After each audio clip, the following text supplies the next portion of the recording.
और कितना टाइम लगेगा हमें घर पहुंचने में? सही रास्ते पर तो है ना हम? हाँ, रास्ता तो यही है, बस 10-15 मिनट और फिर हम लोग अपने नए घर पहुंच जाएंगे। थोड़ी देर में विजय एक मोहल्ले में अपनी गाड़ी रोकता है और दोनों पति पत्नी गाड़ी से उतरते हैं। ये मोहल्ला तो काफी बड़ा है, लेकिन यहाँ सारे घर सिर्फ एक मंजिल के क्यों हैं? हमारा भी घर एक ही मंजिल का है। अरे हाँ, ये तो मैं नोटिस भी नहीं किया जब मैं यहाँ घर देखने आया था। वैसे हमारा घर भी एक ही मंजिल का है। दोनों पति पत्नी अपने नए मोहल्ले में घर की तरफ जा रहे होते हैं कि तभी प्रीति को उस एक मंजिल वाले घर से भरे मोहल्ले में 4 मंजिल का सोने का बना हुआ बंगला दिखता है। जरा इस तरफ तो देखो, कितना बड़ा बंगला है। ये वो भी 4 मंजिल का, बिल्कुल सोने की तरह चमक रहा है। ये क्या सच में सोने का ही बंगला है? ऐसे बंगले तो राजा महाराजा के जमाने में हुआ करते थे, लेकिन इसकी हालत देखकर ऐसा लग रहा है कि यहाँ कोई रहता नहीं है। दोनों पति पत्नी सोने के बने उस 4 मंजिल वाले बंगले को लेकर बात कर रहे होते हैं कि तभी उसी मोहल्ले में रहने वाली एक राधिका का नाम की औरत उनके पास आती है। आपको आज से पहले इस मोहल्ले में नहीं देखा। हम आज ही यहाँ शिफ्ट हुए हैं। वैसे ये 4 मंजिल वाला सोने का बंगला किसका है? क्या कोई यहाँ रहता नहीं है क्या? देखिए भाई साहब, बहन जी, इस सोने के बंगले के बारे में मुझसे मत पूछिए। आपको इसके बारे में पूरे मोहल्ले में कोई भी नहीं बताएगा। लेकिन क्यों? ये सोने का बंगला नहीं, मौत का बंगला है। इस बंगले में ढेर सारे भूत चुड़ैल रहते हैं। आज तक जो भी इस बंगले में गया वापस जिंदा नहीं आया। भगवान, मुझे तो अभी से ही बेचैनी होने लग गई है। घर जाकर पूजा करनी होगी। इतना कहकर वो औरत वहां से चली जाती है। विजय प्रीति एक दूसरे की तरफ देखते हैं और सीधा अपने 1 मंजिल वाले घर में चले जाते हैं। इतनी मुश्किल से बैंक से लोन लेकर बिजनेस शुरू किया था, ठीक से चला भी नहीं और बंद हो गया। अब कैसे चुकाऊंगा बैंक का लोन? मेरे पास सोने के गहने होते तो उन्हें बेचकर आपकी मदद करती। अब क्या करेंगे हम? क्या कहा तुमने? सोने के गहने? हमारे 1 मंजिल वाले मोहल्ले में वो 4 मंजिल का सोने का बंगला भी तो है। अगर उस बंगले की एक ईंट भी हमारे हाथ लग गई तो हम तो मालामाल हो जाएंगे। क्या कहा आपने? पागल तो नहीं हो गए हैं? क्यों उस भूतिया बंगले का नाम हमारे घर में ले रहे हैं? कोई जरूरत नहीं है ऐसा वैसा कुछ भी करने की। अरे नहीं है, उसके अंदर भूत चुड़ैल। ये तो लोगों ने बस कहानी बना दी है कि कोई भी सोने के बंगले में जाकर अमीर ना हो जाए। अगर हमें गरीबी से निकलना है तो उस बंगले में जाना ही होगा। आधी रात का फायदा उठाकर राकेश अपनी पत्नी के लाख मना करने के बावजूद भी अपने मोहल्ले में बने सोने के 4 मंजिल वाले बंगले में घुस जाता है। राकेश जैसे ही वो सोने के बंगले के अंदर जाता है तो देखता है कि वो बंगला अंदर से भी सोने का बना है और किसी हीरे की तरह चमक रहा है। अरे मन तो कह रहा है इस घर को ही चुरा कर ले जाए, लेकिन फिलहाल तो एक ईंट ही निकाल लेता हूँ। अपने साथ लाए हथौड़े छेनी की मदद से राकेश दीवार में से एक सोने की ईंट निकालता है और वापस जाने लगता है कि तभी राकेश देखता है कि जिस दरवाजे से वो घर के अंदर आया था अब वहां कोई दरवाजा ही नहीं है, बल्कि सोने की दीवार बनी हुई है। अरे ये दरवाजा कहाँ गया? अभी तो यहीं से आया था। ये दरवाजा कैसे गायब हो सकता है?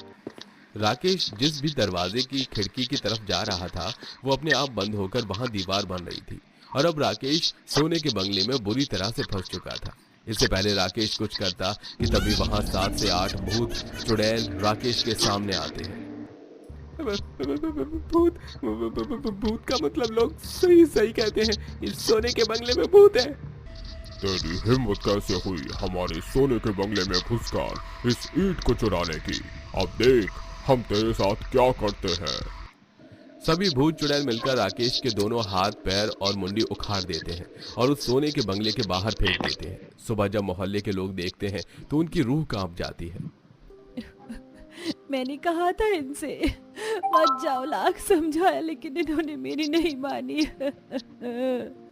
इस हादसे को हुए अभी 1 हफ्ता ही हुआ था कि तभी उस 1 मंजिल के मकान से भरे मोहल्ले में एक देव नाम का बहुत बड़ा बिजनेसमैन आता है।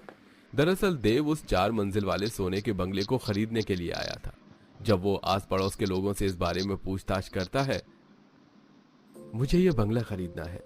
कुछ डीलर्स ने मुझे उसके बारे में बताया है कि इसका कोई मालिक नहीं है। अरे ये सभी सही कहा आपने, इसका कोई मालिक नहीं है, लेकिन उस बंगले से आप जितना दूर रहें उतना ही सही है।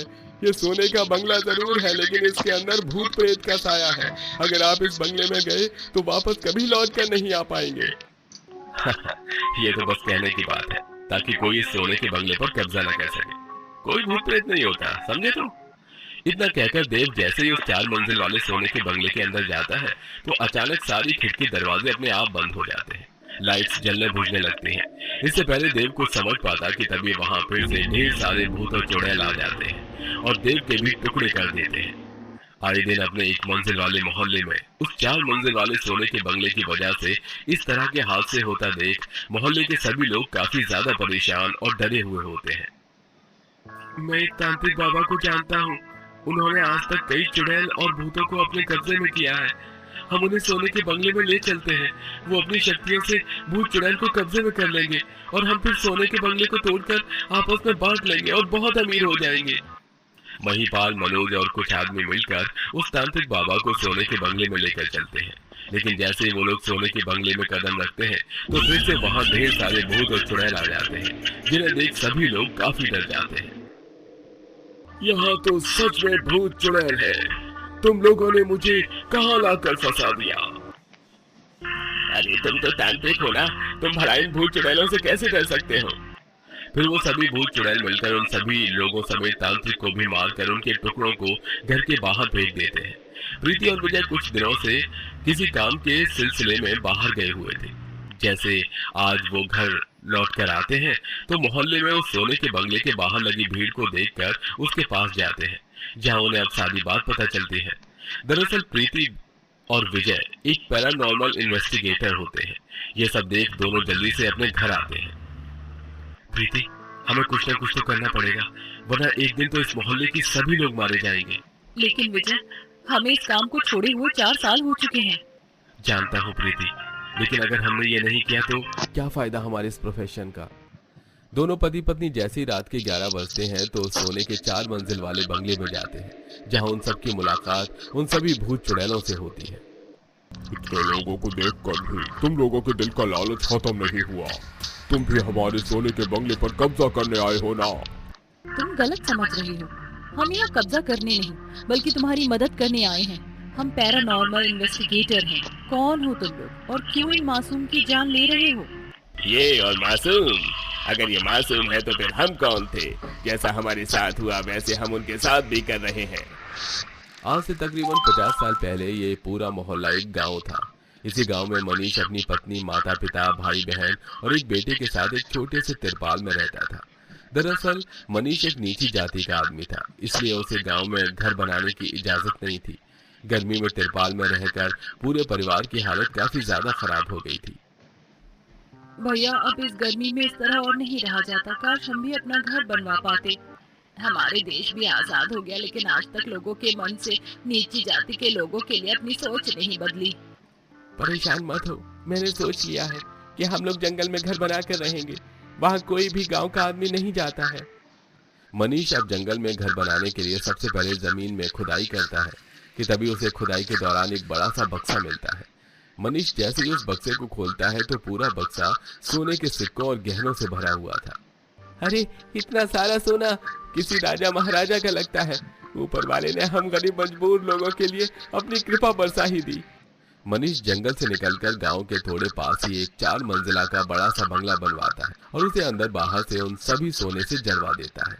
और जब ये बात गांव में पता चलती है कि एक दलित परिवार सोने के 4 मंजिल वाले बंगले में रह रहा है तो सभी मनीष के परिवार को बंगला खाली करने की धमकी देते हैं। चुपचाप से इस बंगले को खाली कर दो, वरना। अरे, पहले तो आप लोगों ने हमें गांव में घर बनाने की इजाजत दी है और अब जब हमने गांव में थोड़ा दूर अपना घर बसाया है तब भी आप लोगों को दिक्कत है। हम घर खाली नहीं करेंगे। लगता है ये लोग ऐसे नहीं मानेंगे।